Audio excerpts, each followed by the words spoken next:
Facebook, hein, que tu couvres, si on veut, l'actualité du monde arabe, la vie des stars aussi. Bienvenue Sid, je suis très content de faire partie de ton podcast. C'est ça, oui, moi j'ai une page Facebook, j'ai une chaîne YouTube et j'ai travaillé avant dans une radio ethnique ici à Montréal, c'est ça. J'ai présenté l'émission La Voix d'Égypte au Canada. C'est une émission talk-show politique artistique, c'est ça. Puis j'ai créé ma propre chaîne YouTube. Et j'ai fait pas mal d'interviews avec des politiciens, avec des stars de cinéma. Puis j'aime ça. Ben oui, ben oui. Tu m'as dit, ça fait depuis quelle année tu fais ça? La radio depuis 2017 et YouTube depuis fin 2020. D'accord. Puis aujourd'hui, je vais vous parler de mon sujet, les réfugiés syriens et irakiens. Comme vous savez tous, depuis 2011, ça a déclenché les problèmes dans certains pays arabes, la Syrie, la Libye, l'Irak, plusieurs pays. Et dans la Syrie et la Libye et l'Irak, c'est devenu une guerre, pas juste des problèmes. Donc c'est devenu vraiment grave. Puis il y avait pas mal de Syriens et d'Irakiens qui ont quitté leur pays à cause des problèmes. Oui. C'est ça. Puis les réfugiés syriens, ils sont partis au Canada, en Europe et en Égypte et en Algérie. Ils étaient bien reçus ici au Canada et même en Égypte. D'ailleurs, en Égypte, il y a plus de 10 millions de Syriens et Irakiens. Il y a aussi comme 2 millions de Syriens en Algérie. Et en Europe, il y en a partout, en France, en Allemagne. Mais malheureusement, en Allemagne, ça s'est mal passé. On a vu comment la police allemande traitait les réfugiés syriens. Vraiment, c'était triste. Et les pauvres Syriens, même s'ils étaient bien reçus ici au Canada ou dans certains pays arabes comme l'Algérie et l'Égypte, mais malgré ça, ils étaient tristes parce qu'ils ne voulaient pas quitter leur pays. Mais ils étaient comme obligés à cause de la guerre, c'est ça. Oui. Et puis cette guerre-là, si on parle de la Syrie et l'Irak, c'est presque le même problème parce qu'ils ont été colonisés par le groupe islamique Daesh, c'est ça, qui a colonisé une grande partie de l'Irak et de la Syrie. Puis ils ont tué des enfants, des hommes, ils ont violé des femmes. Il y avait des femmes qui ont été vendues même, c'est ça. Donc c'était vraiment triste. Puis c'est pour ça qu'il y avait beaucoup qui ont quitté leur pays, puis sont arrivés ici au Canada. Avant, il n'y avait pas beaucoup de communautés syriennes. Par exemple, si on compare avec la communauté maghrébine ou libanaise, les Syriens, il y avait une minorité de Syriens ici au Canada, mais après 2011, il y a beaucoup de Syriens qui vivent ici, soit au Québec ou dans tout le Canada. C'est ça. Mais moi, je trouve que c'est bien que les Syriens, quand ils sont arrivés ici, parce qu'eux, ils ne parlaient pas français du tout. Il y en a qui parlaient juste l'arabe, il y en a qui parlaient l'anglais et l'arabe, mais ils ont appris le français ici.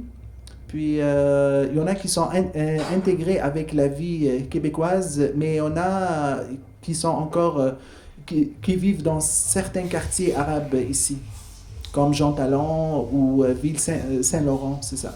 Est-ce que c'est difficile pour les gens de la communauté arabe de s'adapter à la culture québécoise? Tout dépend, ça dépend. Si tu viens d'un village, oui. Mais si tu viens d'une grande ville, puis tu as étudié la langue même, donc tu n'auras pas de problème. Si par exemple, tu connais déjà le français ou l'anglais, tu pourras t'adapter. On voit ça souvent, là, de toute façon, à Montréal, souvent la première génération a de la difficulté à s'adapter, puis c'est les enfants qui font l'intermédiaire. Parce que c'est une autre génération. Les enfants, ils sont nés ici, ils sont entrés dans les écoles québécoises, donc ils ont une autre culture que leurs parents, c'est ça. Exact. Puis, comme je l'ai dit, j'ai vu pas mal de Syriens ici réfugiés. Ils étaient tristes parce qu'ils n'ont pas choisi de partir vivre en Europe ou au Canada ou dans un autre pays arabe. Mais ils étaient obligés de quitter leur pays. Oui. Donc, en plus, c'est pas tous qu'ils sont venus en famille. Il y en a même qu'ils sont venus juste, par exemple, les enfants et les parents, ils étaient encore en Syrie ou en Irak. Puis, toujours, ils entendent parler comme Daesh a attaqué cette ville, ou je sais pas quoi. Donc, il y avait beaucoup de morts, il y avait beaucoup de problèmes, vraiment, c'est ça. Puis, ce que je veux dire aussi, que les Syriens, ici, la plupart, ils sont avec leur président. Ils ne sont pas contre leur président, comme certains médias disent que les Syriens, ils ne veulent pas que Bachar al-Assad. Oui, non, ils sont avec lui 100%. Parce que moi, même, j'ai vu des Syriens ici, ils m'ont dit, on est avec lui, on n'est pas contre lui, c'est ça. Mais malheureusement, et c'est ça la guerre de la 4e génération des réseaux sociaux, ils diffusent de fausses nouvelles, c'est ça. Qu'est-ce que c'est la 4e et c'est que, par exemple, les jeunes d'aujourd'hui, dans le monde arabe, ils ne suivent pas l'actualité et les chaînes de télé, ils suivent juste les réseaux sociaux. Ils tombent dans le piège parce qu'il y a plein de fausses nouvelles dans les réseaux sociaux. Oui. Puis ça, malheureusement, il y en a pas mal de gens qui partagent les fausses nouvelles. Tu veux dire que de la propagande est importante?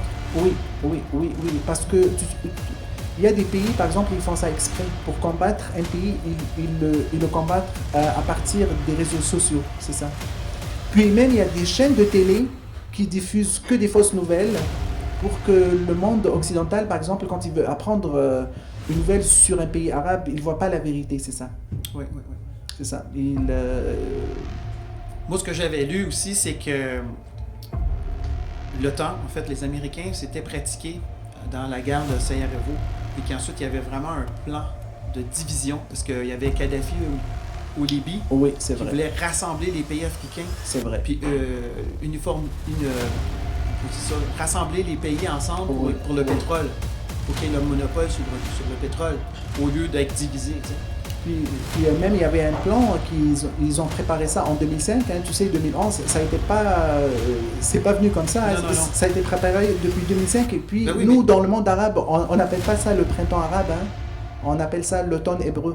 Ça n'a rien à voir avec le printemps parce que le printemps c'est une belle saison, c'est ça. Ça parle fort. Et le seul pays qui a été sauvé c'est l'Égypte, mais le reste c'était la catastrophe. Parce que hébreu, ça c'est Israël, donc Israël allié des Américains. Oui. Américains, quand on parle américain, là, on parle des dirigeants, on parle pas de la population. Là. C'est ça, oui. C'est les élites là, qui veulent semer la division pour mieux gouverner. Donc c'est relié parce que l'ingérence à travers le monde, c'est vraiment depuis la Deuxième Guerre mondiale, c'est vraiment les Américains qui s'ingèrent un petit peu partout. Et c'est pour ça que ça a déclenché la guerre et c'est pour ça que Daesh a colonisé l'Irak et la Syrie. Oui. Et ça a commencé en Afghanistan. Oui. Après ça, l'Irak. Oui. Après ça, tu as eu la Libye. Oui, voilà. La Syrie. Et en plus, la Syrie, la Libye, l'Irak, ça a déclenché en même temps en 2011, hein, dans le même mois. Ça prouve que ça a été préparé. Ben oui. Ça a été voulu. Absolument. Ça se passe comme ça, c'est ça. En plus, les forces armées syriennes sont divisées en deux. Hein. Ils ne sont pas unis pour défendre leur pays. Ils sont divisés. Ouais, c'est ça, je me demandais. C'est grave et c'est triste. C'est-tu moitié-moitié ou c'est vraiment juste... Parce qu'il y en a qui sont partis avec Daesh, il y en a d'autres qui sont avec le gouvernement. C'est pour ça que ça s'est mal passé en Syrie. Est-ce que c'est une minorité ou c'est à peu près moitié-moitié, selon toi? Moi, ce que j'ai entendu, c'est moitié-moitié, mais... C'est ça, je pensais aussi. Oui, c'est ça. Et ça s'est passé aussi la même chose à la Libye, mais la Libye, maintenant, on peut dire ça va un peu mieux, parce qu'il y a certaines villes qui sont devenues stables. Il y en a d'autres encore, par exemple... c'est le chaos en Libye. Par exemple, maintenant, si par exemple, tu vois des Algériens ou des Égyptiens qui vont aller travailler en Libye, ils se font kidnapper oh, mon Dieu. par les terroristes à la Libye. Et surtout, s'ils sont chrétiens en plus, hein, ils se font tuer à la Libye. Ouais, on voit ça dans les nouvelles. Hein. Oui, c'est ça, c'est grave. Ouais. Et en plus, la Libye, c'est un pays qui est très grand. Hein. Ouais. Tu sais, oui. Ils ont des frontières partout avec plusieurs pays, dont l'Algérie, l'Égypte, la Tunisie, Absolument. puis des pays africains aussi. Est-ce que tu penses que les immigrants en général, mais là, toi, tu connais peut-être plus le monde arabe, Mhm. est-ce que tu penses qu'au Québec, ils sont quand même bien reçus? Est-ce Oui. qu'il y a- oui. Oui, ben, moi par exemple, quand je suis venu ici, j'ai pas senti du tout le racisme. Je me sentais bien. Les Québécois, ils voulaient apprendre sur la culture arabe, sur la religion musulmane, sur, même sur les chrétiens arabes, comment ils vivent, sur le ramadan. Donc j'ai trouvé ça bien. Ils sont très ouverts, puis ils sont gentils, ils aiment ça apprendre d'autres cultures. C'est Ouais. ça, oui. Ok. Donc, en plus, moi, ce que je veux dire, quand tu te respectes, les gens te respectent. Oui, oui, oui. C'est ça. Il faut être réglo, il faut Oui. respecter la loi du Québec, puis ça se passe bien, c'est ça. Est-ce que ça crée quand même une certaine pression, par exemple, parce qu'il y a des gens qui veulent émigrer ici puis qui fuient ça? Le fait qu'ils soient obligés de porter le voile, par exemple, comme en Iran, ben là, tu arrives ici, puis ça crée une certaine pression, par exemple, des hommes qui obligent... Les Iraniens ici, en général, ils portent pas le voile. En général, moi j'ai vu des femmes iraniennes, elles s'habillent normal, puis elles m'ont parlé que parce que l'Iran, ça a changé depuis 1979, Ouais. ils étaient Depuis que le Shah- obligés Mhm. de le porter, mais c'est pas voulu par le peuple même, parce que l'Iran avant c'était pas du tout comme ça.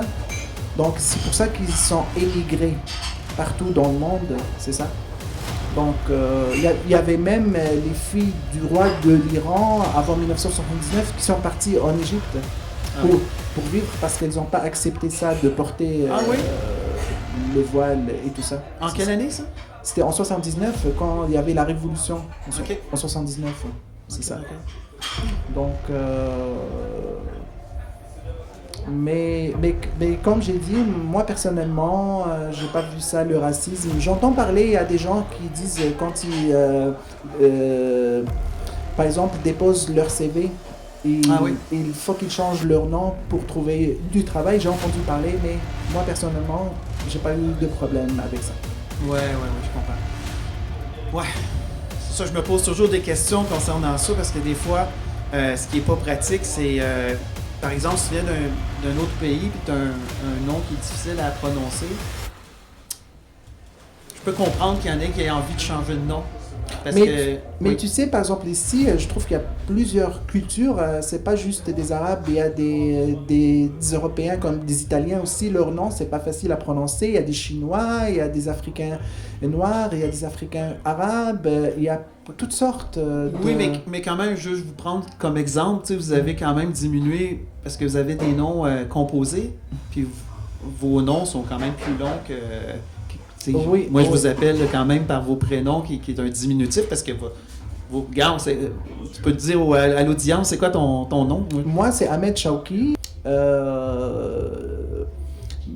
Donc, tu rencontres plein de monde, comme j'ai dit, des Chinois, des Africains, des Européens.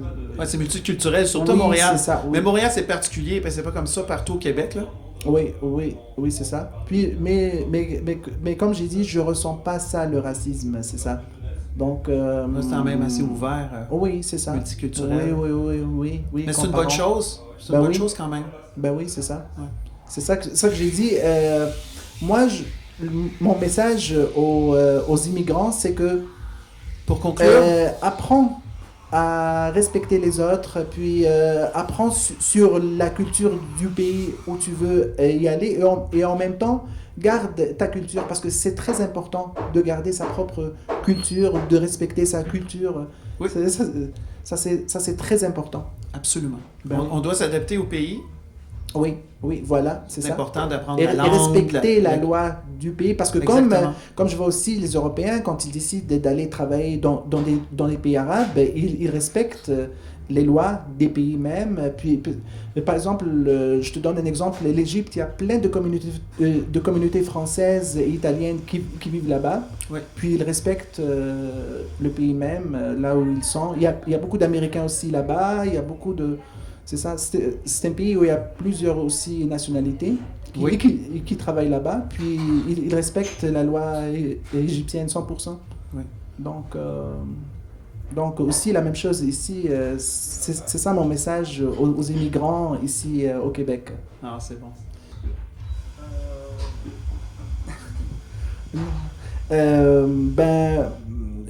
Des amis, par exemple, non, pas du tout. Et en plus, j'avais même une amie irakienne voilée et son père était directeur d'une école musulmane. Oui.